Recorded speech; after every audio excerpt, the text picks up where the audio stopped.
नमस्कार। आज मैं बनैबी बहुत क्रीमी रिच और रेस्टोरेंट स्टाइल प्रॉन मलाई करी। यहाँ घरे आम बहुत इजी बन पार टेस्ट पूरा होटल जमीती रहा। चलते स्टार्ट करवा। प्रथम मु फ्रेश चिंगुड़ी नहीं भल भाव क्लीन कर देती। अल्प हलदी लुण और किसी सोरिष तेल दे 5 ରୁ 10 मिनट जाए मैरिनेट कर रखी नहीं। यहाँ प्रॉन स्मेल कम करे और टेस्ट एनहांस करे। पैन में अल्प तेल गरम कर मैरिनेटेड प्रॉन को हल्का फ्राए करवा। से पानी भी बाहर पानी मला परे आम बेसी फ्राए करवानी ना प्रॉनटा हार्ड हो। जस्ट पानी मरबार 1-2 मिनट लाइटली फ्राए कर साइड रे रखीदेवा। देखो पानी केते बाहर पानीटा मला परे आम बेसी टाइम बिल्कुल भाजबेनी ना प्रॉनटा हार्ड हो। पानी मरी सारा एवं किसी टाइम 1 or 2 मिनट बस भाजीगला। एवं आम प्लेट रे काढ़ी नवा।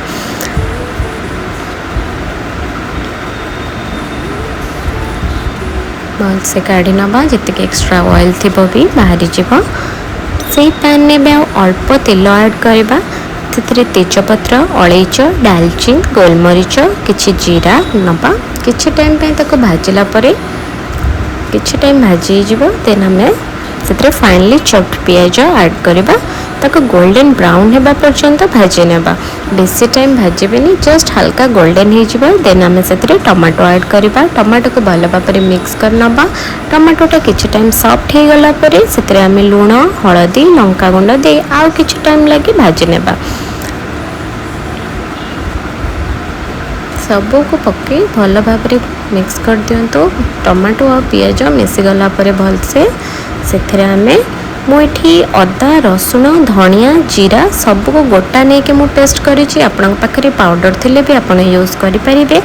से मसला को ऐड करी भल भाव आम कषि नवा। मझे मझे पानी दे कषि चलवा जे जाए तार र स्मेलटा जाएनी।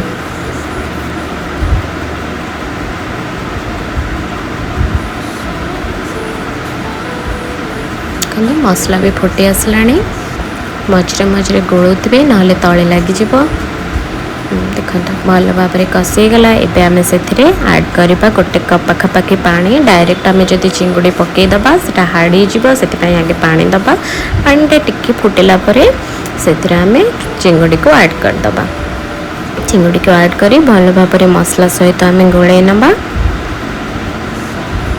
एबे हमर आसला मेन इंग्रेडिएंट सेटा होची कोकोनट मिल्क जोटा कि हमरा मलाई रो फ्लेवर आनिबो। कोकोनट मिल्क ऐड करबा। मीडियम फ्लेम सिमर करी रखिबा। बेसी हाई फ्लेम रे रखिबेनी। कोकोनट मिल्क ऐड करबा। ऐड करी ताको फुटिबा लागि किछि टाइम लागि छाड़ी दबा। जेते बेले देखिबे ग्रेवी क्रीमी हे जिवो सेते बेले आम गैसटा को पूरा सिम करी से धनिया पत्र 1/2 टीस्पून चीनी गरम मसला ऐड करदबा।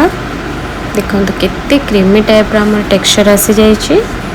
बस रेडी हो गला आम डिलीशियस प्रॉन मलाई करी। यहाँ गरम भात बा नान सह सर्व करंतु। टेस्ट पूरा माइंड ब्लोइंग। वीडियोटा भल लगे लाइक शेयर और सब्सक्राइब करने को जमा भी भूलें। वीडियोटा करने मत बहुत कष्ट लगे। आपण मैंने सब्सक्राइब करने को बस 2 मिनट भी टाइम लगे। प्लीज सब्सक्राइब करने को जमा भी भूलें।